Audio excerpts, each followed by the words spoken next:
চলিছে অসমত মোগলৰ আক্ৰমণ চলিছে অৰ্থাৎ হিন্দু মুছলমানৰ ৰাজনীতি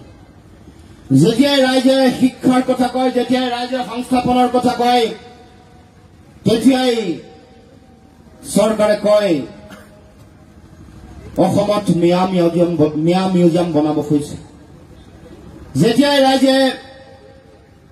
বিভিন্ন ধৰণৰ অধিকাৰৰ প্ৰশ্ন উত্থাপন কৰে কৃষকসকলৰ সমস্যাৰ কথা কৃষকসকলৰ অধিকাৰৰ কথা মাটি ভেটিৰ অধিকাৰৰ কথা তেতিয়াই চৰকাৰে কয় যে আমাক ৩৫% মুছলমানৰ ভোট নালাগে এই যে ধৰ্মীয় এজেণ্ডা যেটো এটো তেওঁলোকৰ সাম্প্ৰদায়িকতাৰ যেটো ৰাজনীতি এই ৰাজনীতিৰ বিৰুদ্ধে মাৰ বান্ধি থিয় হবৰ কাৰণে অসমত বিভাজনৰ ৰাজনীতিৰ অৱসান ঘটাবৰ কাৰণে অসম জাতীয় পৰিষদে যাত্ৰা আৰম্ভ কৰিছে আৰু এইখন অসমত আমি ক'ব খুজিছো এই সাম্প্ৰদায়িকতাৰ কোনো স্থান নাই হিন্দু মুছলমানৰ কোনো ৰাজনীতিৰ স্থান নাই এইখন অসমত অসমীয়া বঙালীৰ নামত কৰা সাম্প্ৰদায়িকতা আৰু বিভাজনৰ কোনো স্থান নাই এই কথা অসম জাতীয় পৰিষদে কৈ যাব খুজিছে বিভাজনৰ ৰাজনীতি আৰম্ভ কৰি এতিয়া এনেকুৱা এটা পৰ্যায়লৈ তেওঁলোকে লৈ যাব খুজিছে যে ৰাইজে যেতিয়া নিজৰ অধিকাৰৰ প্ৰশ্ন কৰে নিজৰ ৰাজনৈতিক অধিকাৰৰ ভৱিষ্যতৰ কথা যেতিয়া প্ৰশ্ন উত্থাপন কৰে যেতিয়া মাটি ভেটি সম্পদৰ অধিকাৰৰ কথা কয় যেতিয়া নিজৰ ভাষা কৃষ্টি সংস্কৃতিৰ সুৰক্ষিত ভৱিষ্যতৰ কথা কয় তেতিয়া এইখন চৰকাৰে মানুহক ধৰ্ম খুৱাই মানুহক উন্মাদ কৰি দিয়ে মানুহে অধিকাৰ বিচাৰিলে মানুহক ধৰ্মীয়ভাৱে সংকীৰ্ণ কৰে ধৰ্মৰ নামত ভেদাভেদ আৰম্ভ কৰে উন্নয়ন অধিকাৰ এইবোৰৰ প্ৰশ্ন উত্থাপন কৰিলে মানুহক এচামুচ ধৰ্ম খুৱাই কাৰোবাক হিন্দু কৰে কাৰোবাক মুছলমান কৰে কাৰোবাক শিখ কৰে কাৰোবাক জৈন কৰে কাৰোবাক পাৰ্চী কৰে কাৰোবাক বৌদ্ধ কৰে কাৰোবাক খ্ৰীষ্টান কৰে আমি এইখন অসমত আমি হিন্দু মুছলমান শিখ জৈন বৌদ্ধ পাৰ্চী খ্ৰীষ্টানৰ নামত আমি ৰাজনীতি যি কৰি আছে বিভাজনৰ ৰাজনীতি এই ৰাজনীতিৰ স্থায়ী অৱসান বিচাৰিছো অসমৰ জনতাই বিচাৰে হিন্দু মুছলমান শিখ জৈন বাংলাভাষী অসমীয়া হিন্দীভাষী অসমীয়া সকলোকে লৈ একত্ৰিতভাৱে অসমীয়া জাতীয়তাবাদৰ ভিত্তিত অসমৰ ৰাজনীতিৰ ভৱিষ্যত সুৰক্ষিত কৰাটো অসমৰ ৰাইজে বিচাৰে ইয়াত কোনো জাতি জনগোষ্ঠী ভাষা ভাষী ধৰ্মাৱলম্বী লোকক অকলে অকলে জীয়াই থকা অকলে নিজৰ ৰাজনীতি কৰি থকাৰ চিন্তা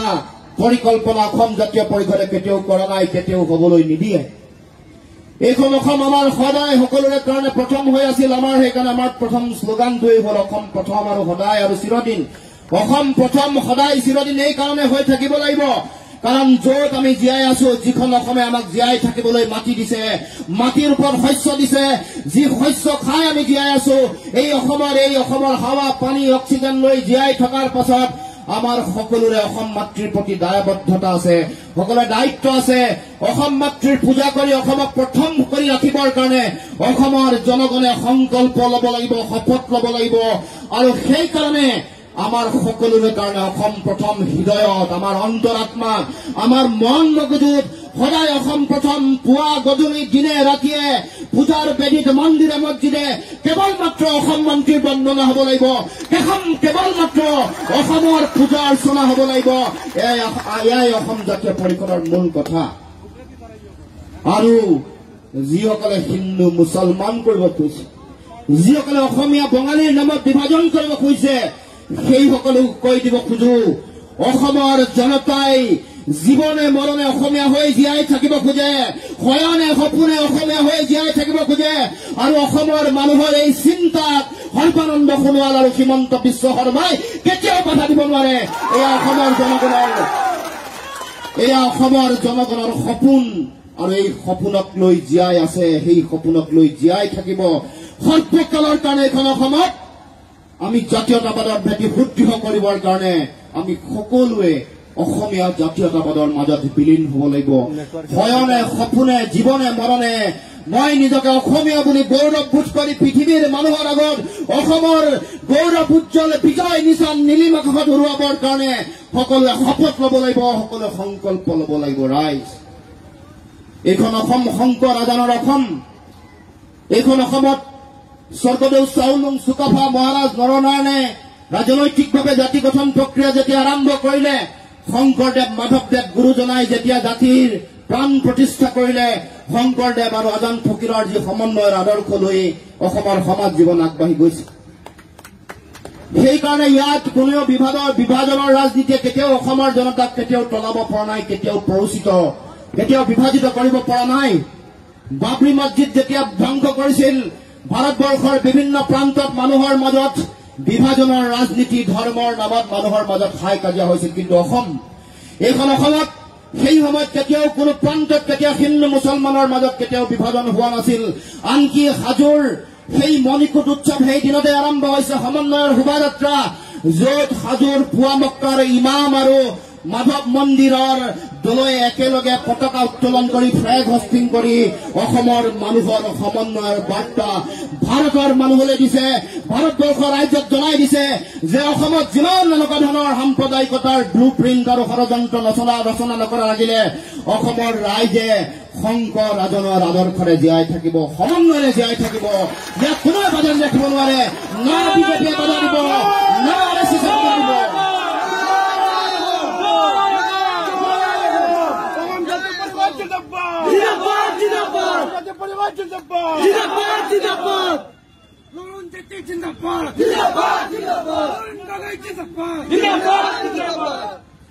বহুতে সমালোচনা কৰে বহু বিষয় আপোনালোকক ভুলকৈ বুজায় যে এই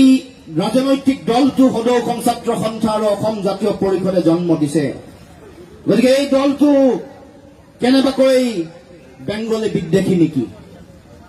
এই কথা মানুহে বুজাবৰ কাৰণে উঠি পৰি লাগিছে বিভিন্ন ৰাজনৈতিক দল বিজেপি কংগ্ৰেছ এআইডিএফ সকলোৱে কিন্তু এই দলসমূহে হয়তো নাজানে যে সদৌ অসম ছাত্ৰ সন্থাৰ ঔৰসত জন্মগ্ৰহণ কৰা অসম জাতীয় পৰিষদ এই সদৌ অসম ছাত্ৰ সন্থাৰ প্ৰথমগৰাকী সভাপতি বেংগলী প্ৰদীপ দেৱান বাংলা সম্প্ৰদায়ৰ এগৰাকী ব্যক্তি এই কথা হয়তো অসমৰ ৰাইজে নাজানে এই দলসমূহে নাজানে এগৰাকী প্ৰদীপ দেৱান বাংলাভাষী অসমীয়া তেওঁ অসমীয়া বুলি নিজকে গৌৰৱ কৰে বেংগলী সম্প্ৰদায়ৰ মানুহ লালন প্ৰসাদ সিং এগৰাকী হিন্দীভাষী অসমীয়া এগৰাকী বিহাৰী সম্প্ৰদায়ৰ ব্যক্তি যি সদৌ অসম ছাত্ৰ সন্থাৰ সভাপতিৰ দায়িত্ব গ্ৰহণ কৰিছিল অসমৰ মানুহে যি জাতীয়তাবাদ প্ৰতিষ্ঠা কৰিছে ইয়াত কোনো ভেদাভেদ নাই এনেকুৱা উদাৰ এখন অসম য'ত আমাৰ অসমত য'ত বিষ্ণুপ্ৰসাদ ৰাভা দত্ত সূৰ্য ফণী শৰ্মা তেওঁলোকৰ যিমান অধিকাৰ আছে ৰূপকোঁৱৰ জ্যোতিপ্ৰসাদ আগৰৱালা তেওঁলোকৰ নাতি পৰিণাতি তেওঁলোকৰ সন্তান সন্ততিৰো সম অধিকাৰ আৰু তেওঁলোকৰ প্ৰতি অসমৰ প্ৰতি দায়বদ্ধতা আৰু ভালপোৱা সমানে আছে যিখন অসমত লক্ষ্মীনাথ বেজবৰুৱা পদ্মনাথ গোহাঁই বৰুৱাৰ সমান অধিকাৰ আৰু তেওঁলোকৰ আত্মমৰ্যাদা আছে সেইখন অসমত হেমন্ত বিশ্বাস আৰু পুলক বেনাৰ্জীৰ তেওঁলোকৰ ল'ৰা সন্তান সন্ততি তেওঁলোকৰ নাতি পৰিণাতিৰ সমান মৰম অধিকাৰ সকলো আছে এয়াই অসমৰ জাতীয়তাবাদ এয়াই অসমৰ বহল দৃষ্টিভংগী আৰু সেইকাৰণে অসমে দেখুৱাই দিলে মানৱতা কাক কয় মানৱীয় প্ৰমূল্য কাক কয় ৭১ চনলৈকে সমগ্ৰ ভাৰতবৰ্ষৰ হৈ কেৱল মাত্ৰ অসমীয়া মানুহে কেনেকৈ মানুহক আদৰি ল'ব পাৰে কেনেকৈ সকলোকে আদৰি ল'ব পাৰে ৭১ চনৰ ২৫ মাৰ্চৰ মাজ নিশালৈকে কেনেকৈ অসমৰ ৰাইজে সকলোকে আদৰি ল'ব পাৰে সেই আদৰ্শ অসমৰ জনতাই দেখুৱাই দিছে ইয়াতকৈ উদাৰ আৰু ডাঙৰ বহল অৰ্থৰ জাতীয়তাবাদ পৃথিৱীৰ ক'তো থাকিব পাৰে বুলি মোৰ বিশ্বাস নহয় ভাৰতবৰ্ষতো নাই অসমত পৃথিৱীৰ কোনোবা প্ৰান্তত তেনেকুৱা উদাৰ জাতীয়তাবাদ থাকিব পাৰে বুলি মই কেতিয়াও বিশ্বাস নকৰো সেইকাৰণে মই কওঁ যিসকলে বিভাজন কৰিব খুজিছে যিসকলে সাম্প্ৰদায়িকতাৰ সৃষ্টি কৰিব খুজিছে যিসকলে ৭১ চনৰ ২৫ মাৰ্চৰ পিছত অহা বিদেশীক অসমত সংস্থাপিত কৰি আমাৰ অসমৰ ৭১ চনৰ আগৰ যিসকল আমাৰ হিন্দু বেংগলী আছে তেওঁলোকক বিজেপি দলটোৱে তেওঁলোকে সন্দেহৰ মাজলৈ লৈ গ'ল শত্ৰু বাংলাভাষীসকলৰ বেংগলীসকলৰ শত্ৰু অসমৰ জনগণ নহয় শত্ৰু বিজেপি চৰকাৰ যি চৰকাৰে কাহ জাপি দি হিন্দু বেংগলীসকলক ৭১ চনৰ আগত হিন্দু বেংগলীসকলক সন্দেহৰ মাজলৈ লৈ গ'ল ইয়াৰ উত্তৰ বেংগলীসকলে তেওঁলোকে জনা দৰকাৰ আজি যদি অসমত যদি জাতীয়তাবাদ প্ৰতিষ্ঠা কৰিব লগা হয় অসমৰ খিলঞ্জীয়া জনগণৰ লগত তেওঁলোকৰ লগত কান্ধে কান্ধ মিলাই হাতে হাত মিলাই আগবাঢ়ি যাব লাগিব ৭১ চনৰ ২৫ মাৰ্চৰ আগত অহা সকলোকে অসমৰ মাটিত প্ৰাণ দিছে বায়ু দিছে মাটি দিছে ঠাই দিছে ইয়াত উৎপাদিত শস্যৰে তেওঁলোকে জীৱন নিৰ্বাহ কৰিছে সংবিধানে তেওঁলোকক অধিকাৰ দিছে এইখন অসমত এইখন ভাৰতবৰ্ষক নাগৰিকত্ব লৈ অধিকাৰ লৈ জীয়াই থকা ইয়াৰ সেই অধিকাৰ কোনো বিজেপি দলে কোনো কংগ্ৰেছ আৰু AIDF কাঢ়ি লৈ যাব নোৱাৰে আৰু সেইকাৰণে আমি কওঁ ৫১ আৰু ৭১ যিসকল মানুহক লৈ কংগ্ৰেছ বিজেপি আৰু AIDF ৰাজনীতি কৰি আছে আমি অসম জাতীয় পৰিষদে ক'ব খুজিছো যে তেওঁলোক সংকট থাকিব নালাগে চিন্তাত থাকিব নালাগে অসম জাতীয় পৰিষদৰ চৰকাৰ আহিলে ৫১ চন আৰু ৭১ চনৰ মানুহৰ মাজক লৈ কৰা ৰাজনীতিৰ সৰ্বকালৰ কাৰণে অৱসান হ'ব স্থায়ী অৱসান হ'ব সেই সময়ৰ মানুহে কেতিয়াও চিন্তা আৰু শংকাত থাকিব নালাগে তেওঁলোকৰ সংবিধান প্ৰদত্ত সকলো অধিকাৰ তেওঁলোকে পাব এই কথা স্পষ্ট গতিকে ৰাইজ আমি আমাৰ স্থিতি স্পষ্ট কৰি আহিছো যোৱাকালি এটা কথা মন্ত্ৰীয়ে ইয়াত বোলে আহি উল্লেখ কৰিছে কাম আন্দোলন কৰি ৰজা হ'ব বিচাৰিছে কা আন্দোলন কৰি ৰজা হোৱাৰ মানসিকতা কাৰো নাই কাৰণ আমাৰ ৰজা হোৱাৰ কাৰো মন নাই গণতন্ত্ৰত ৰাইজেই ৰজা তেওঁলোকে নিজে যিহেতু নিজক ৰজা বুলি ভাবে সেইকাৰণে বেলেগো ৰজা হ'ব বুলি ভাবিছে আমি হলো জনতাৰ সেৱক সেইকাৰণে জাতীয় সেৱক নাম জাতীয় সেৱক আমাৰ লক্ষ্য জনতাৰ পূজা আৰু অৰ্চনা আমি আপোনালোকৰ এই সমষ্টিটোত যোৱা এই যমুনামুখ সমষ্টিত যেনেকৈ আপোনালোকে আপোনালোকৰ জনপ্ৰতিনিধি দেখি নাপায় এবাৰ আহে আৰু যায় কেৱল মাত্ৰ বহাগৰ সময়ত কুলি অহাৰ দৰে আহে বহাগ যোৱাৰ পাছত গুচি যায় বানপানী আহিলেও খবৰ নাই তেনেকুৱা জাতীয় পৰিষদৰ নেতা পালি নেতা নহয় জাতীয় পৰিষদ থাকিব জনতাৰ মাজত জনতাৰ হৈ জনতাৰ কাৰণে তেওঁলোকৰ সুখ দুখৰ সমভাগী হৈ বানপানী গৰাখহনীয়াৰ লগত একেলগে সহৱস্থান কৰি অসমৰ ভাল ভৱিষ্যতৰ কাৰণে অসম জাতীয় পৰিষদ আহিছে আপোনালোকৰ বিধায়কক আপোনালোকে এবাৰেই দেখে নিৰ্বাচনৰ সময়ত তাৰপিছত নাহে এতিয়া যমুনামুখ সমষ্টিৰ বাট পথৰ অৱস্থা কেনেকুৱা আপোনালোকে নিজেই দেখিছে আৰু এটা কথা মনত ৰাখিব যে যেতিয়াই সাম্প্ৰদায়িক শক্তিসমূহ নিজৰ এজেণ্ডাত কথা বতৰা কয় তেওঁলোকৰ মাজত এটা সম্পৰ্ক থাকে মিটিং পইণ্ট এটা থাকে ক'ৰবাত তেওঁলোকৰ মিলন থাকে AIDF হওক বা বিজেপি হওক তেওঁলোকৰ এটা সম্পৰ্ক থাকে কাৰণ সম্পৰ্কৰ উদাহৰণ এইটোৱেই যে কাৰ বিৰোধিতা কৰে বদৰুদ্দিন আজমল ডাঙৰীয়াই কিন্তু ভোট দিব নোৱাৰে সংসদৰ মজিয়াত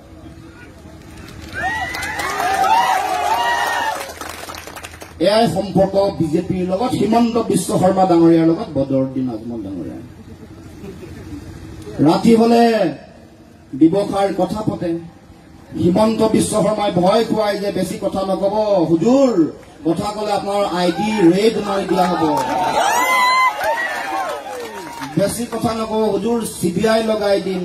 IB লগাই দিম NIA লগাই দিম সেইটো ৰাতি ফোনত আহে কথা আৰু কয় যে মই আজি সাম্প্ৰদায়িক কথা কম মোগল আক্ৰমণৰ কথা কম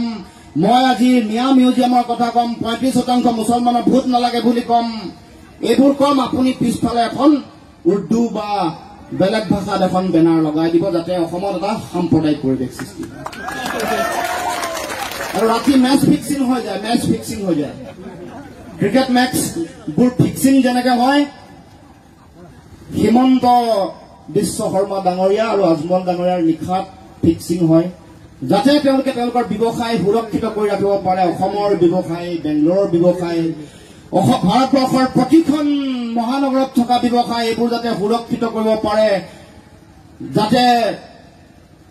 অমৃত শ্বাহ ডাঙৰীয়াৰ লগত সম্পৰ্কটো যাতে ভালকে ৰাখিব পাৰে এই ব্যৱস্থা হৈ যায় কিন্তু ৰাইজ এইবাৰ যমুনামুখবাসী ৰাইজে সিদ্ধান্ত গ্ৰহণ কৰিছে এইবাৰ তেওঁলোকে সিদ্ধান্ত লৈছে ইমান দিনে ঠগ প্ৰবঞ্চনা আৰু ইয়াৰ যিসকল জনপ্ৰতিনিধি MLA তেওঁলোকৰ কাম কাজ ইয়াৰ অৱস্থা বাট পথৰ অৱস্থা বানপানীৰ হাহাকাৰ পৰিৱেশ পৰিস্থিতিৰ মাজত ৰাইজে যেতিয়া বিধায়কক MLAক বিচাৰি থাকে বিধায়কক নাপায় তাৰ বিৰুদ্ধে এইবাৰ যমুনামুখৰ ৰাইজে 21 ভোট দিব মত দিব এই কথা তেওঁলোকে সিদ্ধান্ত গ্ৰহণ কৰিছে গতিকে আহক ৰাইজ আমি সকলোৱে আমাৰ যিটো চিন্তা সেই চিন্তাক আগবঢ়াই লৈ যাওঁ আমাৰ যিবোৰ পৰিকল্পনা আছে আমাৰ অসমক আগন্তুক দিনত এটা শক্তিশালী অসম গঢ়িবৰ কাৰণে সাম্প্ৰদায়িকতাহীন অসম গঢ়িবৰ কাৰণে আমাৰ যি পৰিকল্পনা আছে সেই পৰিকল্পনাত আমি বাস্তৱায়িত কৰিবলৈ হলে আমি এখন জাতীয়তাবাদী চৰকাৰ এখন লাগিব অসমত জাতীয়তাবাদৰ চৰকাৰ অসমৰ জনগণে ভাল পোৱা চৰকাৰ আমি নিজৰ আত্মমৰ্যাদাৰ জীয়াই থকা এখন চৰকাৰ য'ত প্ৰতিটো জাতি জনগোষ্ঠী ভাষা ভাষী ধৰ্মাৱলম্বী লোকে তেওঁলোকে মৰ্যাদাৰে এইখন অসমত জীয়াই থাকিব পাৰে নিজৰ অধিকাৰ সুৰক্ষিত কৰিব পাৰে আজি এই সমষ্টিলৈ আহিলো ইয়াৰ আগলৈ বহুবাৰ আমাৰ প্ৰতিনিধিসকল ইয়ালৈ আহিছে এই সমষ্টিলৈ অহাৰ সময়ত ৰাইজৰ উৎসাহ দেখিছে উদ্দীপনা দেখিছে ৰাইজৰ মৰম চেনেহ দেখিছে আৰু এই সমষ্টিয়ে নহয় সমগ্ৰ অসমৰ যলৈকে গৈছো বৰাক উপত্যকা বদৰপুৰ সমষ্টি লক্ষীপুৰ সমষ্টি বৰকলা হাইলাকান্দি সকলো সমষ্টিলৈ গৈছো নামনি অসমলৈ যেতিয়াই গৈছো বিভিন্ন প্ৰান্তৰ ভৱানীপুৰ হওক পাটাচাৰকুচি হওক হাজো হওক ধিং হওক জনিয়া হওক সৰুক্ষেত্ৰী হওক বৰক্ষেত্ৰী হওক যি সমষ্টি ছয়গাঁও হওক পলাশবাৰী হওক যলৈকে গৈছো তাতে জনতা দেখিছো মানুহৰ উৎসাহ আৰু মৰম দেখিছো এই মধ্য অসমৰ ধিং সমষ্টি আজি যমুনামুখলৈ আহিছো তাৰ আগত আমি আগতে ৰহা সমষ্টিলৈ গৈছো বিভিন্ন নগাঁও সমষ্টিলৈ গৈছো সকলোৰে সমষ্টিতে ইফালে তেজপুৰ গৈছো ঢেকিয়াজুলি গৈছো ৰঙাপাৰা গৈছো বিশ্বনাথ চাৰিআলি গৈছো গহপুৰ গৈছো লখিমপুৰ গৈছো বিহপুৰীয়া গৈছো সকলো সমষ্টিতে আমি যলৈকে গৈছো ৰাইজে ওলাই আহিছে ৰাইজে আদৰি লৈছে ৰাস্তাৰ দুয়ো কাষে মানুহ জনতাই অসম জাতীয় পৰিষদক আদৰিছে ৰাইজৰ হাতত দুটা বস্তু থাকে এটা অসম জাতীয় পৰিষদৰ নীলিম পতাকা যিখন পতাকাক হিমন্ত বিশ্ব শৰ্মা ডাঙৰীয়াই অপমান কৰিছিল সেইখনক মুছলমান মানুহে পিন্ধা বস্ত্ৰৰ লগত তুলনা কৰিছিল গতিকে ইয়াৰ উত্তৰ ৰাইজে ইতিমধ্যে দিবলৈ আৰম্ভ কৰিছে আৰু আগন্তুক দিনতো দিব ৰাস্তাৰ দুয়ো কাষে জনতাৰ হাতত দুটা বস্তু থাকে এখন থাকে অসম জাতীয় পৰিষদৰ নীলিম পতাকা আৰু আনখন হাতত থাকে অসমৰ ৰাইজৰ অতি মৰমৰ অতি চেনেহৰ যাক লৈ অসমৰ জনগণে স্বাভিমান কৰে সেই গামোচা সোঁ হাতত কাৰোবাৰ পতাকা নতুবা বাওঁ হাতত কাৰোবাৰ গামোচা আৰু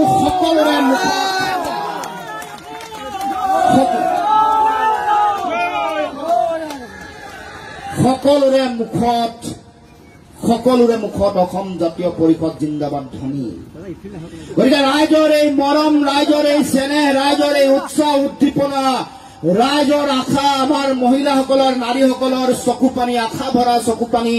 অসমৰ এই সংকট শেষ কৰিব লাগে এই বুলি তেওঁলোকে আহি ভাবতি ধৰে মৰম কৰে আশীৰ্বাদ দিয়ে কয় যে বোপাই এই পৰিৱেশ পৰিস্থিতিৰ অৱসান হ'ব লাগিব অসমত নতুন সূৰ্যৰ উদয় হ'ব লাগিব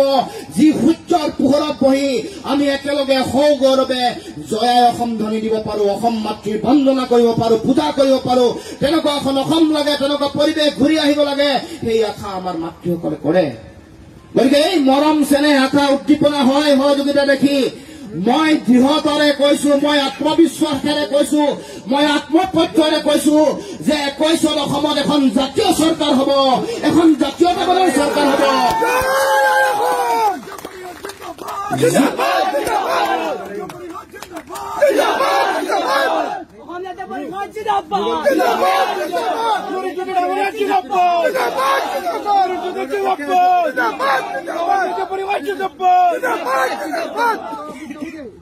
যিখন জাতীয় চৰকাৰৰ নেতৃত্ব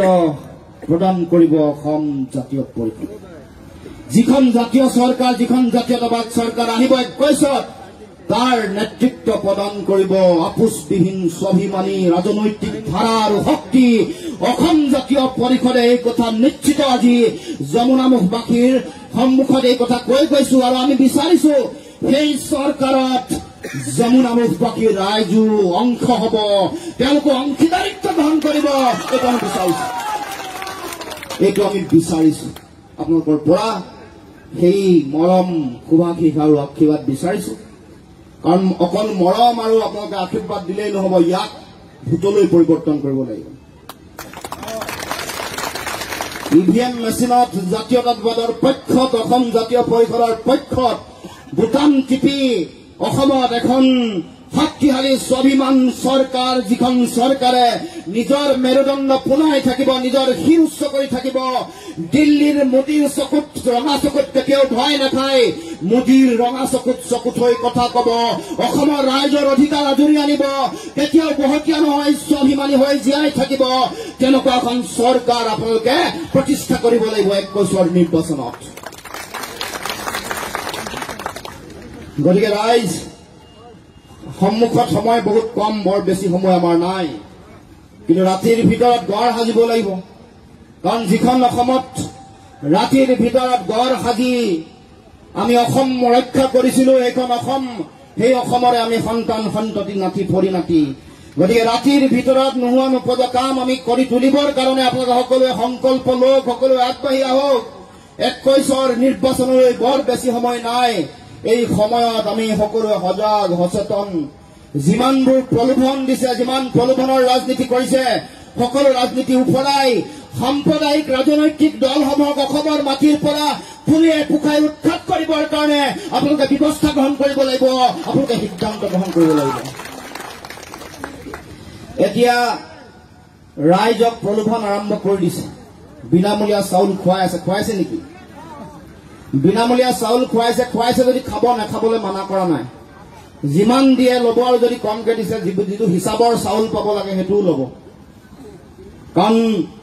আমাৰ ৰাইজে খেতি বাতি কৰিছিল, খেতি উৎপাদন কৰি নিজে চাউল খাইছিল, ধান বিক্ৰী কৰিছিল। কিন্তু এতিয়া অসমত ৰাইজক দুখীয়া কৰি দিলে বিজেপি চৰকাৰে। ধানৰ দাম নাপায়। এতিয়া ইয়াত আমি এবাৰ ছাৰ্ভে কৰিলো, যমু নামৰ সমষ্টি হোজাই অঞ্চলত ধানৰ দাম চৰকাৰী দৰ 1868 টকা, ৰাইজে পায় 600 পৰা 700 টকা। হয় নে নহয়? মিছা কথা কৈছো। 360 টকা।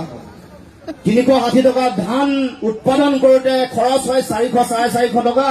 ৰাইজে পায় 360 টকা। এয়া অন্যায় হয় নে নহয় কওক ৰাইজ? এয়া শোষণ নিষ্পেষণ হয় নহয়? আমাৰ খাতি খোৱা জনতাৰ তেজ শুহি খোৱা বিজেপি চৰকাৰ বিনামূলীয়া চাউল দিলে ল'ব, নোলোৱাকে নাথাকিব। বিনামূলীয়া চাউলৰ নামত যদি দুৰ্নীতি কৰে, পঞ্চায়তৰ সভাপতিৰ ঘৰৰ বিজেপিৰ দলৰ যদি কোনোবা আঙহী বঙহী ভাই ভতিজা ভাগিন ভাই কাৰোবাক যদি দি 2 নম্বৰী কৰি চাউল দিয়ে, তেতিয়াও আপোনালোকে ধৰিব, তেতিয়াও এৰি নিদিব। কিন্তু মই ক'ব খোজা কথাটো হ'ল যে এফালে বিনামূলীয়া চাউল খুৱাই, আনফালে 60 টকাত আলু খুৱাই আছিল কিছুদিনৰ আগলৈকে। এতিয়া যমুনামুখ হোজাইত ৰাইজে আলু উৎপাদন কৰিলে, ৰাইজৰ নিজৰ আলু হৈ গ'ল। এতিয়া আলুৰ দাম কিমান কওকচোন? এতিয়া 7 টকা। এতিয়া 7 টকা বা 8 টকা চলি আছে। তাৰমানে আমাৰ ৰাইজে যেতিয়া নিজে উৎপাদন কৰে, আলু উৎপাদন কৰাৰ লগে লগে দাম হৈ যায় 5 টকা 6 টকা 7 টকা বা 8 টকা। বিহাৰ আৰু উত্তৰ প্ৰদেশৰ পৰা যেতিয়া আলু আহে, আমাৰ জনতাই 60 টকাত আলু কিনিব লগা পৰিৱেশৰ সৃষ্টি হয়। বিনামূলীয়া চাউল 60 টকাত আলু, বিনামূলীয়া চাউল 50 টকাত মহাৰাষ্ট্ৰৰ পৰা অহা পিঁয়াজ। 50 টকাত পিঁয়াজ কিনে নাই কওকচোন? চলি আছে 60 টকা হ'ল বোলে। বিনামূলীয়া চাউল আৰু 80-90 টকাত দাইল, 100 টকা হৈ গ'ল। 100 টকাত দাইল খাই বিনামূলীয়া চাউল দি আছে বিজেপিয়ে। 150-160 টকাত 1 লিটাৰ মিঠাতেল পায়। আপোনালোকে কৰা খেতিত খাজানা 3 গুণ বাঢ়িলে, খবৰ গম পায় নাপায় আপোনালোকে? খাজানা বাঢ়িল 3 গুণ। এতিয়া মাটিৰ খাজানা বিজেপিৰ দিনত 3 গুণ বাঢ়িল। এয়া হ'ল চৰকাৰৰ নীতি। আমাৰ যিসকল গৃহিণীয়ে ইয়াত আছে, যিসকলে ঘৰত তেওঁলোকে খানা বনায়, খাদ্য বনায়, ৰান্ধে, তেওঁলোকে গম পায় কিমান গেছৰ দাম বাঢ়িলে। যিদিনাখন বিজেপিয়ে ঘোষণা কৰিছিল যে যিসকল BPLৰ মানুহ তেওঁলোকক ফ্ৰী গেছৰ কানেকশ্যন দিব, অৰ্থনৈতিকভাৱে পিছপৰা মানুহক গেছৰ ফ্ৰী কানেকশ্যন দিম বুলি কোৱা বিজেপিয়ে ঘোষণা কৰাৰ দিনটোৰ পিছৰ পৰাই গেছৰ দাম হুৰাহুৰে বাঢ়িল, কাৰেণ্টৰ দাম বাঢ়িল, পেট্ৰল ডিজেলৰ দাম 100 চুবলৈ হ'ল। আৰু এইখন চৰকাৰে যেতিয়া আহিছিল যে তেওঁলোকে যেতিয়া চৰকাৰ বনালে, তেওঁলোকে কৈছিল যে দাম কমাব, মূল্য বৃদ্ধি হ্ৰাস কৰিব। মোদীয়ে চিঞৰি কৈছিল যে ये दाम कम होना चाहिए कि नहीं चाहिए। इसका दाम कम होना चाहिए कि नहीं चाहिए এনেকে বাৰ বাৰ কৈছিল কিন্তু দাম কমিল নে বাঢ়িল ৰাইজে নিজেই জানে ৰাইজে এতিয়া অসমৰ জনতাই জনতাক বিনামূলীয়া চাউল খুৱাইছে আৰু জনতাৰ বিভিন্ন ধৰণেৰে বিভিন্ন অত্যাৱশ্যকীয় সামগ্ৰী খোৱা বোৱা সামগ্ৰীৰ ধন তেওঁলোকে বেছিকে লৈ কৰ কাটন লৈ ৰাইজক কুঙা কৰি পেলাইছে ৰাইজক দুখীয়া কৰি পেলাইছে গতিকে এই চৰকাৰৰ এই তেজ শুই খোৱা নীতিৰ বিৰুদ্ধে ৰাইজে জনতাই জবাব দিব লাগিব উত্তৰ দিব লাগিব 21ৰ নিৰ্বাচনত দিব লাগিব ৰাইজ 21ৰ নিৰ্বাচনত দিব লাগিব এতিয়া বিনামূলীয়া চাউল দিছে বিভিন্ন আঁচনি দি আছে এতিয়া 830 টকা দিছে 800 টকা আমাৰ মহিলাসকলক দিছে বিধৱা মহিলা বিবাহ নোহোৱা যিসকল অবিবাহিত মহিলা যিসকল নিৰ্যাতিত মহিলা যিসকল বিয়া হোৱাৰ পাছত তেওঁলোকৰ বিয়া সংসাৰ তেওঁলোকৰ কিবা কাৰণত সংসাৰ আঁতৰি আহিব লগা হৈছে তেওঁলোকক 800 টকাকৈ দিছে স্কুটি দিছিল বিনামূলীয়াকৈ আমাৰ মেধাসম্পন্ন ছাত্ৰীসকলক স্কুটিটো বিৰাট কেলেংকাৰী হৈছে এতিয়া প্ৰতিভা সাব্যস্ত কৰিছে আমাৰ যিসকল ছাত্ৰী আছে 19,000 স্কুটিৰ ভিতৰত বোলে 9,000 স্কুটিয়ে দিয়া নাই 85% পোৱা যিসকল ছাত্ৰী আছে তেওঁলোকে স্কুটি পোৱা নাই প্ৰতিবাদ হৈছে বিনামূলীয়াকৈ স্কুটি দিছিল লেপটপ দিছে অৰুণোদয় আঁচনি স্বয়ং আঁচনি বহুত কিবা কিবি দি আছে চাহ জনগোষ্ঠীৰ ৰাইজক 8,000 5,000 দিছে 3,000 দিছে কিন্তু মই ক'ব খোজা কথাটো হ'ল যে এই যে যিবোৰ আঁচনিৰ ধন আপোনালোকক দি আছে এই ধনবোৰ কোনো সৰ্বানন্দ সোণোৱাল হিমন্ত বিশ্ব শৰ্মা ডাঙৰীয়াৰ তেওঁলোকৰ ঘৰৰ পইচা নহয় এই ধন যি ধন আপোনালোকক দি আছে বিনামূলীয়াকৈ চাউল খুৱাইছে 830 বা 800 টকা দিছে এয়া মোদী ডাঙৰীয়াৰ ঘৰৰ পইচা নহয় এয়া অমিত শ্বাহ ডাঙৰীয়াৰ ঘৰৰ পইচা নহয় বিজেপিয়ে বিভিন্ন বহুজাতিক কোম্পানী আম্বানী আদানী ধনুকা কিকিৰ পৰা লোৱা ধনৰ পইচা চান্দাৰ পইচাৰে আপোনালোকক এই পইচা দিয়া নাই এই যে যিবোৰ আঁচনিৰ ধন দিছে সেয়া আপোনাৰ মোৰ নিজৰ পইচা আমি নিজৰ শৰীৰৰ ঘাম মাটিত পেলাই নিজৰ তেজ পানী কৰি আমি যি ধন অৰ্জন কৰিছো তাৰ কৰ কাটল তাৰ খাজানাৰ পইচাৰে আপোনাক মোক এই ধনৰ এই বিভিন্ন আঁচনিৰ ধন দিছে গতিকে আপোনালোকে এতিয়ালৈকে বিভিন্ন ধৰণৰ বিভিন্ন কথা ক'ব প্ৰলোভন দিব 830 টকা পাইছা নহওক আমাক ভোট দিয়া এতিয়া কাইলৈ সভালৈ যিবোৰ মানুহক নিব তেওঁলোকক ক'ব আপোনালোকৰ এই হিতাধিকাৰ আঁচনি ধন কাটি দিম সেলফ হেল্প গ্ৰুপবোৰে আপোনালোকে ধন নাপাব স্বয়ং আঁচনিৰ ধন নাপাব এই বুলি ভয় খুৱাই নামঘৰত নতুন 2 লাখ টকা 2.5 লাখ টকা নিদিম এই বুলি ভয় খুৱাই মানুহক সভালৈ নিব কিন্তু মই এটা কথা ক'ব খুজিছো ৰাইজ এইবোৰ যিহেতু আমাৰ ৰাইজৰ ধন জনতাৰ ধন নিজৰ ধন আপোনাৰ মোৰ ধন গতিকে আপোনালোকে যি দিয়ে তাকে ল'ব দান দিলে দান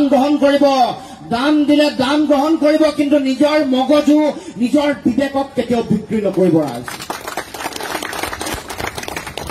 গতিকে আহক ৰাইজ আমি চৰকাৰৰ এই যিটো ভয়াৱহ ষড়যন্ত্ৰ তেওঁলোকৰ যিটো শোষণ নীতি ইয়াৰ বিৰুদ্ধে ঐক্যবদ্ধ হওঁ আৰু এটা ৰাইজক প্ৰলোভন দিছে সেইটো বিষয় হ'ল যে এতিয়া আমাৰ যিসকল মহিলাই বন্ধন গোটৰ তেওঁলোকে ঋণ লয় লোন লয় মাইক্ৰ ফাইনেন্সৰ যিসকল ঋণ লয় তেওঁলোকক এইবাৰ কা আন্দোলনৰ সময়ত যেতিয়া আমাৰ আইসকল মহিলাসকল ওলাই আহিলে এবাৰ ভাবিলে যে বিজেপিয়ে ভাবিলে এবাৰ মহিলাসকল হেনৰ এজাত এইবাৰ তেওঁলোকৰ ভোট নাপায় এই বুলি ভবাৰ লগে লগে তেওঁলোকে কি কৰিলে যে মাইক্ৰ ফাইনেন্স ঋণৰ টকা ৰেহাই দিব বুলি কৈছে মনত ৰাখিব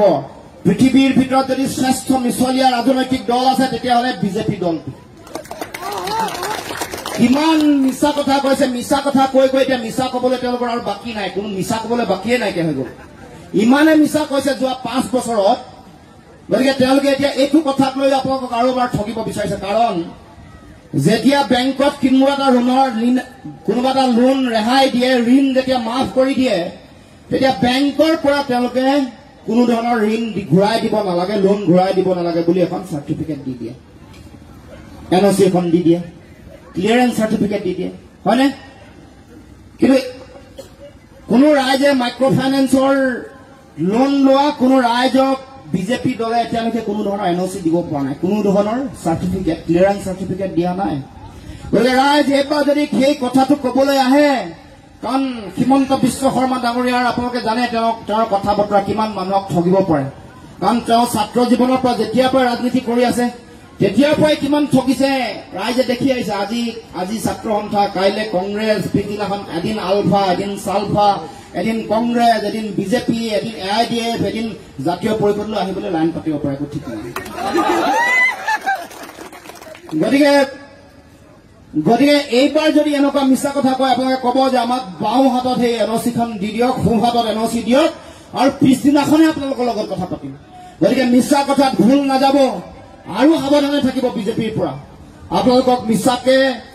2 নম্বৰী নকলি কেতিয়াবা NOC দি দিব পাৰে, সাৱধান থাকিব। 2 নম্বৰী নকলি NOC দিও আপোনালোকক ঠগিব পাৰে। গতিকে আপোনালোক সাৱধান থাকিব আৰু দ্বিতীয়বাৰ আপোনালোকে ঠগ নাখাব। কাৰণ তেওঁলোকৰ মিছাৰ যিটো তালিকা, সেই তালিকা শেষ নহব। কিমান মিছা কলে। 16 মে'ৰ পিছত বিদেশী তালি টোপোলা বান্ধি যাব লাগিব বুলি ক'লে, গ'ল নেকি? নাই দিয়া। আমি তালিকা বিচাৰিছো, লিষ্ট দি দিয়া ভাই। অসমলৈ বাৰে বাৰে আহিছে, ইমান বাৰ আহিছে, তালিকাখন দিবলৈ সাহস নাই, দম নাই। 56 ইঞ্চি বুকুত এখন তালিকা দিবলৈ ইমান দম নাই। যি বিদেশী অসমৰ পৰা তালি টোপোলা বান্ধি গ'ল, তেওঁলোকৰ তালিকাখন অসমৰ ৰাইজক দিব লাগে। এইটো প্ৰত্যাহ্বান জনাইছে, চেলেঞ্জ কৰিছো। দ্বিতীয়, তেওঁলোকে ক'লে যে অসম চুক্তি আখৰে আখৰে পালন কৰিব, নকৰিলে।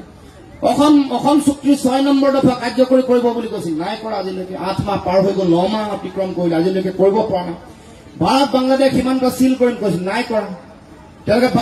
বান গৰাখহনীয়া সমস্যা ৰাষ্ট্ৰীয় সমস্যা হিচাপে ঘোষণা কৰিম বুলি কৈছিল, নাই কৰা। 23 লাখ নিবনুৱাক চাকৰি দিম বুলি কৈছিল, দিলে নেকি? নাই দিয়া। গাঁৱে গাঁৱে জলসিঞ্চন দিম বুলি কৈছিল, দিলে নেকি? নাই দিয়া।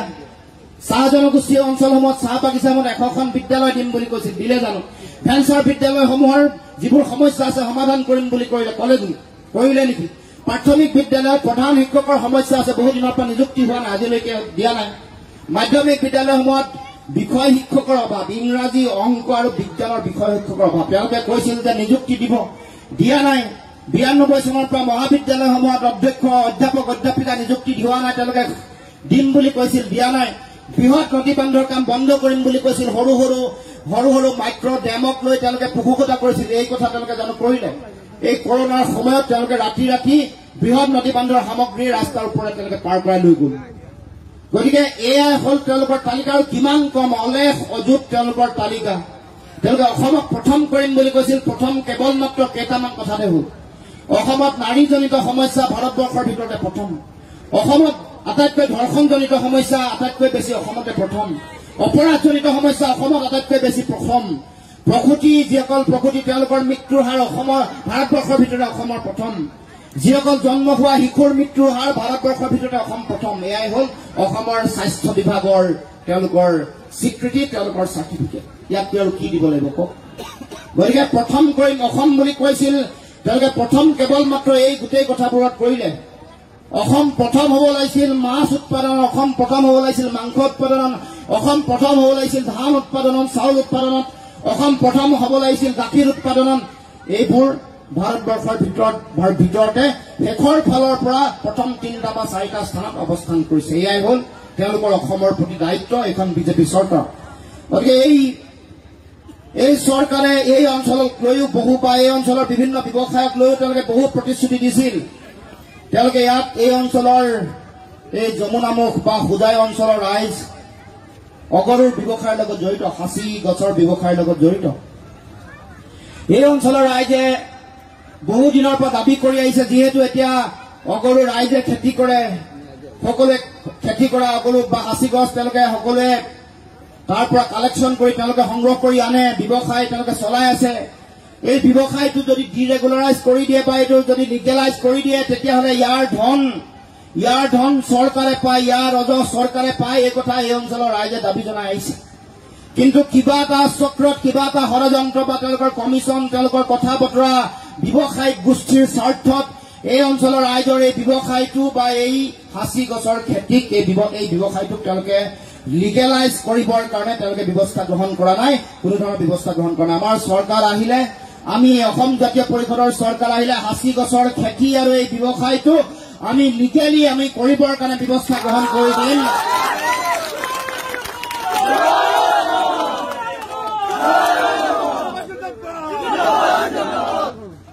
যাতে ৰাইজে কোনো ধৰণৰ মানসিক অত্যাচাৰৰ সন্মুখীন নহয়। ৰাইজে ব্যৱসায়টোৰ কাৰণে ন্যায় পায়, তেওঁলোকে নিজৰ উপাৰ্জিত ধন পাব আৰু চৰকাৰক তেওঁলোকে ৰাজহ দিব। ইয়াৰ ধন পোনপটীয়াকৈ অসম চৰকাৰলৈ যাব। ৰাজহৰ ধন অসম চৰকাৰলৈ গলে আমাৰ আন আন কাম কাজ হ'ব, ৰাস্তা ঘাট ভাল হ'ব, লাইট হ'ব, হস্পিটেল ভাল হ'ব। এতিয়া ৰহস্যজনক কাৰণত এই খেতি, এই ব্যৱসায়টোক তেওঁলোকে লিগেলাইজ কৰা নাই। কাৰোবাৰ ইয়াৰ লগত হয়তো সম্পৰ্ক আছে, কোনোবা এই গোটেই কথাটোৰ তেওঁলোকে মানে সান্দহ খোৱা বালিত তল যাব বুলি তেওঁলোকে এই কামটো কৰি দিয়া নাই। ৰাইজে অথচ দাবী উত্থাপন কৰিছে। ইয়াত এখন বিশাল এখন গণসভা হৈছিল গোলাঘাটৰ, য'ত শ্বহীদ আব্দুল মালিকৰ জন্ম, সেই অঞ্চলত চামগুৰি, সেই অঞ্চলটোত এখন বিশাল এবাৰ জনসভা হৈছিল। হাজাৰ হাজাৰ লক্ষ লক্ষ জনতা থিয় হৈ কৈছিল যে এই খেতিক তেওঁলোকে লিগেলাইজ কৰি দিব লাগে, ন্যায়সংগতভাৱে খেতি কৰাৰ আমাক অধিকাৰ দিব লাগে। কিন্তু ৰহস্যজনক কাৰণত এই কাম কৰি দিয়া হোৱা নাই। গতিকে আহক ৰাইজ, আগন্তুক দিনত আমি অসমত এই যিবোৰ তেওঁলোকৰ ষড়যন্ত্ৰমূলকভাৱে কৰি অহা কাম কাজ, ইয়াৰ বিৰুদ্ধে আমি সকলোৱে ঐক্যবদ্ধভাৱে আমি সকলোৱে ভোট দিওঁ, আমি এখন চৰকাৰ বনাওঁ। নহলে অন্যথা